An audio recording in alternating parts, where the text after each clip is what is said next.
हम जो पढ़ने जा रहे हैं आज, that is about embryological evidences. Highlight करो आप. What we are discussing is embryological evidences.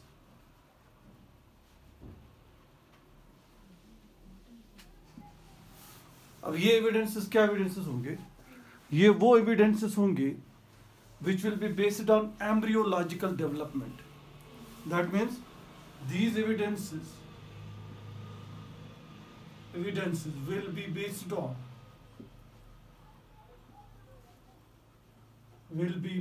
on embryological development.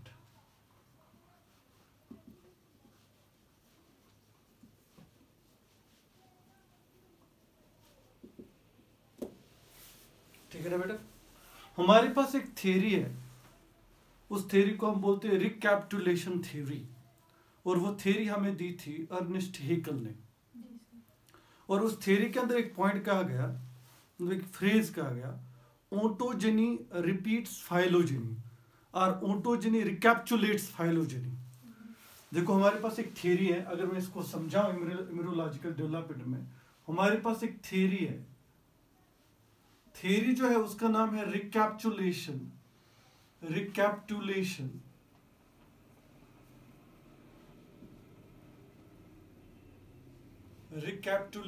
Theory.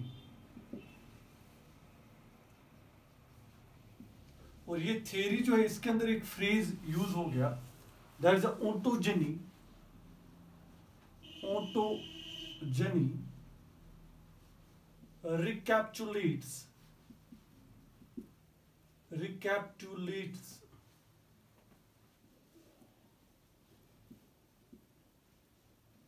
recapitulates phylogeny.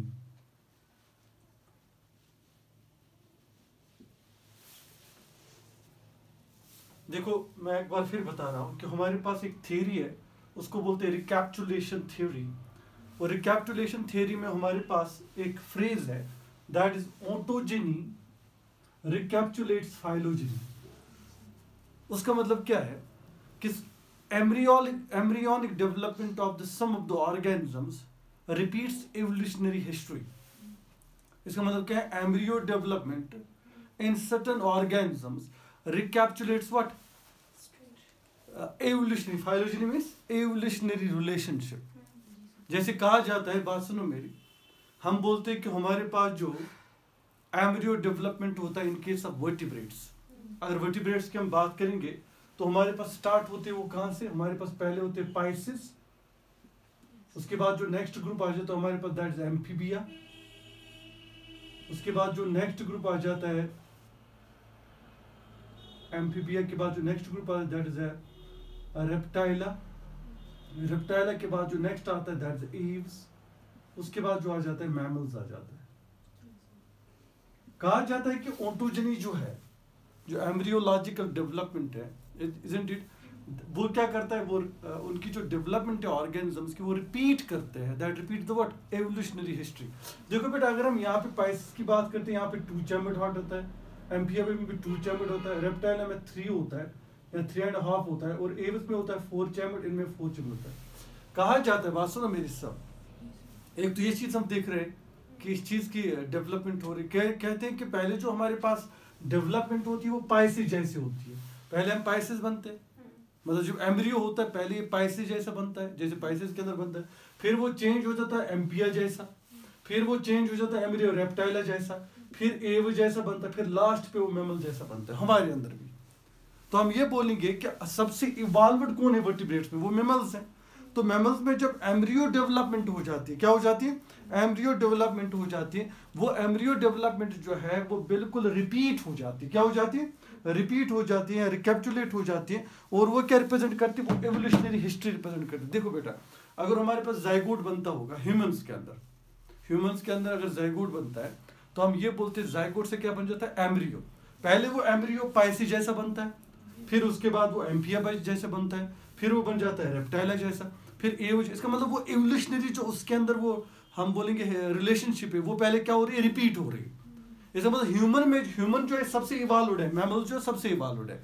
तो हम कहते हैं कि जब मैमल्स में आज भी अगर एम्ब्रियो बनता है, ये रिकैपिटुलेशन थ्योरी बोलती है, रिकैपिटुलेशन थ्योरी बोलती है embryological development in case of certain organisms isn't it repeats what evolutionary relationship. कहा जाता है कि हम सब जो है वर्टिब्रेट, ये सब जो है वर्टिब्रेट्स के अंदर आते हैं।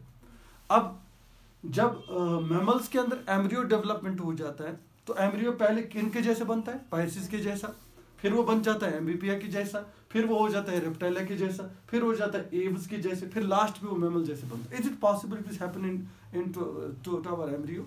है ये पॉसिबल? नहीं, ये पॉसिबल नहीं है। May be there may be certain common features in a development, कुछ कॉमन फीचर्स हो सकते हैं, लेकिन ऐसा नहीं है कि हमारे पास जो मैमल्स का एम्ब्रियो है वो बिल्कुल पहले क्या बनेगा, पाइसी जैसे बनेगा, फिर बाद में उसमें चेंज आ जाएगा, वो एम्पिया जैसा बनेगा।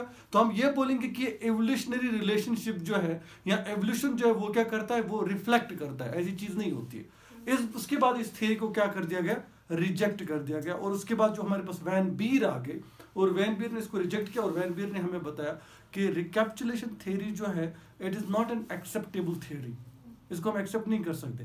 There are certain common things during the embryological development of the organism. कुछ तो कॉमन चीजें हैं, लेकिन ऐसा नहीं है जैसे ये बता रहा है कि हम बोलेंगे कि मैमल्स के अंदर एम्ब्रियो बन रहा है, लेकिन पहले वो पैसे जैसा बन रहा है, फिर उसके बाद एम्पिया जैसे बन रहा है, फिर रेप्टाइला जैसा बन रहा है, फिर एव जैसे बनता है, फिर मैमल जैसे बनता है। ऐसा पॉसिबल नहीं है। कुछ तो होंगे इनमें कॉमन फीचर्स, ऐसी बात है, कुछ कॉमन डेवलपमेंट होगी, लेकिन ऐसा नहीं है कि मैमल्स के अंदर पहले एव जैसा बन पाइसिस जैसे बन जाए, ऐसा पॉसिबल नहीं है। तो what is ontogeny recapitulates phylogeny, that means इसका मतलब क्या होता है, embryological development, embryological development of certain organisms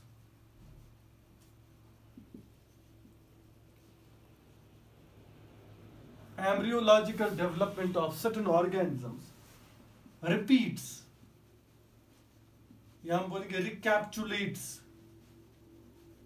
repeats or recapitulates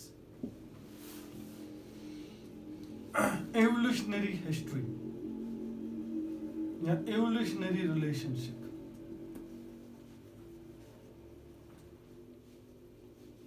या में इसका मतलब हो गया, किसका मतलब, ओटोजेनी रिकैपिटुलेट्स फाइलोजेनी, मतलब ओटोजेनी मींस एम्ब्रियोलॉजिकल डेवलपमेंट जो है वो रिपीट कर रही है किसको, एवोल्यूशनरी रिलेशनशिप को। हम ये बोल सकते थे, बात सुनो मेरी, अकॉर्डिंग टू हिम कि अगर हम देखेंगे कि अर्नेस्ट हेकल ने क्या बताया, ये जो थ्योरी हमें दी थी अर्नेस्ट हेकल ने दी थी, तो हेकल ने क्या बताया, हेकल ने बताया कि हमारे पास जो ऑर्गेनिजम्स है जब वो एम्ब्रियोलॉजिकल डेवलपमेंट करते हैं वो रिपीट करते किसको, एवोल्यूशनरी रिलेशनशिप को। हमने देखा यहाँ पे, हमने बोला हमारे पास सारी वर्टिब्रेट्स है, तो अकॉर्डिंग टू हिम कि जो यहाँ पे एम्ब्रियो डेवलपमेंट है वो क्या है, वो रिपीट हो रही है किसके अंदर, हाईली इवॉल्व्ड ऑर्गेनिज्म के अंदर, मैमल के अंदर। जैसे को एम्ब्रियो पहले पाइसिस जैसे बनता है, फिर वो चेंज हो जाता है हमारे अंदर ही, फिर वो चेंज हो जाता है एम्फीबिया जैसा, फिर रेप्टाइला जैसा, फिर एव जैसा, फिर लास्ट पे वो मैमल जैसा बनता है। ऐसा पॉसिबल नहीं है ह्यूमंस के अंदर या मैमल्स के अंदर। There may be certain common what you call things in embryological development, लेकिन ऐसा नहीं है कि पूरी एवोल्यूशनरी रिलेशनशिप यहाँ में बोलेंगे कि पूरा एम्ब्रियो जो है वो रिपीट हो रहा है यहाँ पे, ठीक है ना। तो हम ये बोल सकते हैं कि ये जो रिकैपिटुलेशन थ्योरी थी, रिकैपिटुलेशन थ्योरी,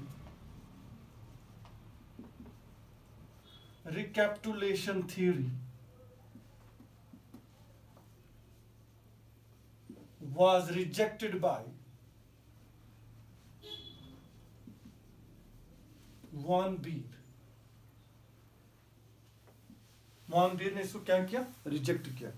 और रिजेक्ट करने के बाद उसने क्या बोला, क्या बोला उसने, एम्ब्रियोलॉजिकल डेवलपमेंट जो ऑर्गेनिजम्स के अंदर होती है may be have certain common things, कुछ कॉमन चीजें हो सकती है। So we can say what von Baer states the organisms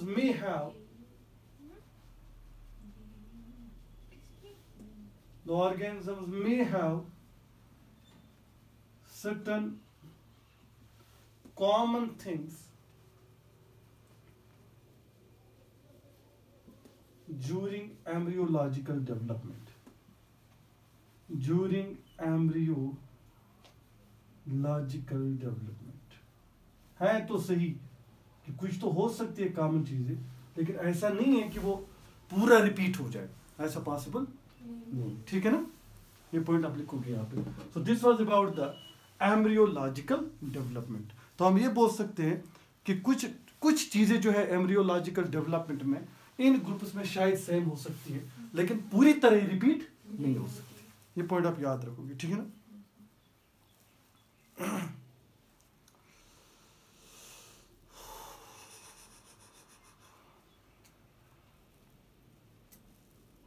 highlight करो आप next thing, that is a vestigial organs.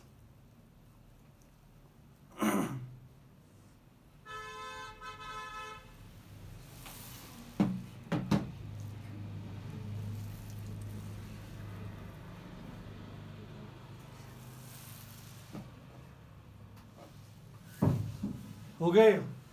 करो मेरा इसको.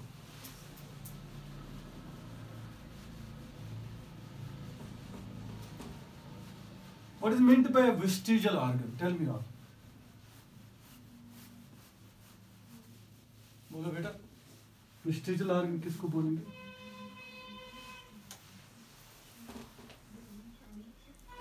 वेस्टिजियल ऑर्गन वो ऑर्गन होता है,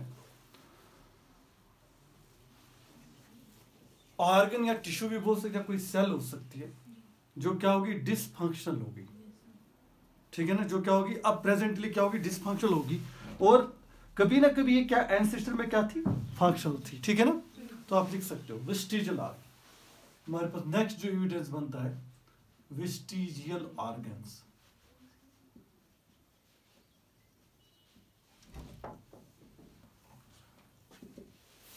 तो वेस्टिजियल ऑर्गन को अगर हम डिफाइन करेंगे तो हम ये बोलेंगे वेस्टिजियल ऑर्गन्स वो ऑर्गन्स होते हैं, organs which have become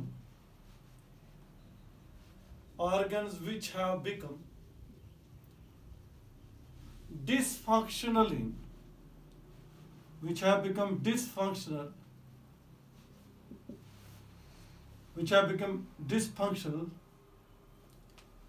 and were functional in their ancestral traits.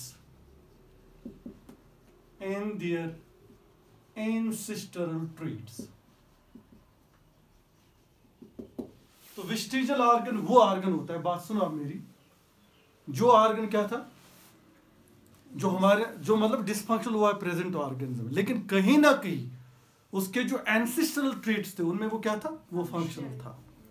जैसे कि एग्जाम्पल हम ले सकते हैं. पहले एग्जाम्पल अगर हम इसमें देखेंगे, एग्जाम्पल्स तो बहुत है, अगर हम यहाँ पे देखेंगे हमारे पास वर्मिफॉर्म अपेंडिक्स, ठीक है ना बेटा? क्या बोलते हैं उसको? वर्मिफॉर्म अपेंडिक्स, ठीक है ना बेटा? ये हमारे अंदर क्या है, it is dysfunctional in humans. Mammals में डिसफंक्शनल, ह्यूमंस में स्पेशली डिसफंक्शनल है, लेकिन किन में अभी फंक्शनल है? It is functional in herbivores, जैसे काउ, बिफेलो, इनमें क्या है भी फंक्शनल है, क्योंकि इसके थ्रू एक एंजाइम सिक्रेट होता है जिसको हम बोलते हैं सेलुलेज, ठीक है ना? वर्मिफॉर्म अपेंडिक्स जो है मे बी हमारे अंदर तो डिसफंक्शनल हो गया due to the change in habitat और due to adaptation, isn't it? हमारे अंदर तो ये चेंज हो, हमारे अंदर तो ये डिसफंक्शन हो गया, लेकिन किसी न किसी में अभी भी क्या है, ये फंक्शनल है. तो उसकी वजह से हमें क्या पता चलता है, उससे हमें ये पता चलता है मे बी द ह्यूमन जिन ऑर्गेनिज्म में डिसफंक्शनल हो गया और जिनमें फंक्शनल है, may be they share the common ancestor, may be उनका एक कॉमन एंसेस्टर रहा हो. वर्मिफॉर्म अपेंडिक्स. सेकंड जो हमारे पास बन जाता है that is called as pin of ear. Pin of ear की बात करूं, देखो बेटा, पिन ऑफ ईयर जो हमारे पास है ये डिसफंक्शनल है. अब किसी में क्या होता है कि खुद ब खुद ये फंक्शन करता है, जैसे कोई ह्यूमन ऐसा पैदा होता है, कोई इंसान ऐसा भी पैदा होता है, वो क्या करता है, उसके अंदर ये जो पिन ऑफ ईयर है मूवमेंट करता है, इजीली मूवमेंट करता है, मतलब without touching it show the movement by its own. That means it repeats the ancestral treat. क्योंकि जो हम कहते हैं कि एंसेस्टर्स में ये क्या था, ये फंक्शनल था, क्योंकि वो हंटर्स थे, तो वो बिल्कुल डॉग के जैसे कान को मूवमेंट करा देते, किस साइड से कोई साउंड आ जाए हम किसको पकड़ लेंगे, किसी भी जो भी वहाँ पे कोई फूड अवेलेबल रहता, कोई भी एनिमल या कोई रहता तो उसको पकड़ लेते थे, आवाज़ सुनते थे। तो हम ये बोलेंगे उनमें जो उसको बोलते हैं हम, अगर आज आपको कोई ऐसा ह्यूमन मिले जिसमें ये पिन्ना जो है मूवेबल है bye its own, then we can call it repeats the what ancestral trait, that is called as atavism। उसको क्या बोलते हैं बेटा, atavism टर्म जो है वो यूज होती है एवोल्यूशन में इसके लिए। तो बेटा मेरी बात सुनो, आप मैं बताने क्या जा रहा हूँ, मैंने आपको बताया कि हमारे पास जो पिन अप ईयर है ये क्या हो गया, ये डिसफंक्शनल हो गया। अगर डॉग्स में देखोगे अभी फंक्शनल है, isn't it? So we can say कि ये भी एक एविडेंस बन जाता है कॉमन एंसेस्ट्री का, ठीक है ना। या हम देखेंगे काउस के अंदर फेलस बिल्कुल अभी भी क्या है, फंक्शनल है, isn't it? So pin up year और एक एग्जांपल बन जाती है। थर्ड जो हमारे पास है that is wisdom teeth. Wisdom teeth की बात करते हैं, अगर हम विजडम टीथ की बात करते हैं, जैसे आप अभी भी देखोगे विजडम टीथ हमारे पास जो है वो डिसफंक्शनल हो गए। क्यों? अभी ये विजडम टीथ किस में फंक्शनल है, डॉग्स में। हमारे अंदर क्या है, डिसफंक्शनल। क्यों? क्योंकि हम जो फूड खाते हैं that is what we eat a cooked food, इसकी जरूरत ही नहीं पड़ती आप विजडम टीथ की। लेकिन अभी भी क्या अगर हम देखेंगे डॉग्स के अंदर अगर हम देखेंगे अभी भी क्या है, ये फंक्शनल है, क्योंकि दे आर स्टिल व्हाट, उनको किसकी जरूरत पड़ती है, बाइट करने की जरूरत पड़ती है, isn't it? तो उसकी वजह से उनके अंदर भी अभी क्या है, ये फंक्शनल है, ठीक है। दूसरी बात, pelvic girdle in python। pelvic girdle means अगर आप ये वाली बोन ले लोगे जिसके साथ तुम्हारी लेग्स अटैच हो जाती है, isn't it? अब पाइथन के अंदर लेग्स है ही नहीं, तो pelvic girdle क्या हो गया, डिसफंक्शन हो गया।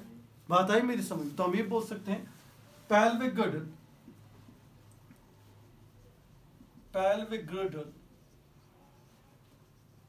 इन पाइथन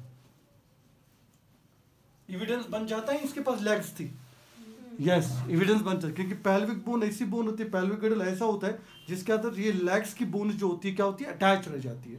तो उसकी वजह से हमें ये पता चलता है कि मे बी कि इसके अंदर क्या थी, इसके अंदर थी लेग्स, पहले इसके अंदर शायद लिम्ब्स थी। With the respect to time जब इसने हैबिटेट चेंज किया तो लिम्ब्स भी क्या हो गई, खत्म हो गई। pelvic girdle जो अभी भी रह गया, लेकिन वो pelvic girdle क्या है, डिसफंक्शन है। और एक लिखो nictitating membrane, nictitating membrane in humans। Fifth लिखो nictitating membrane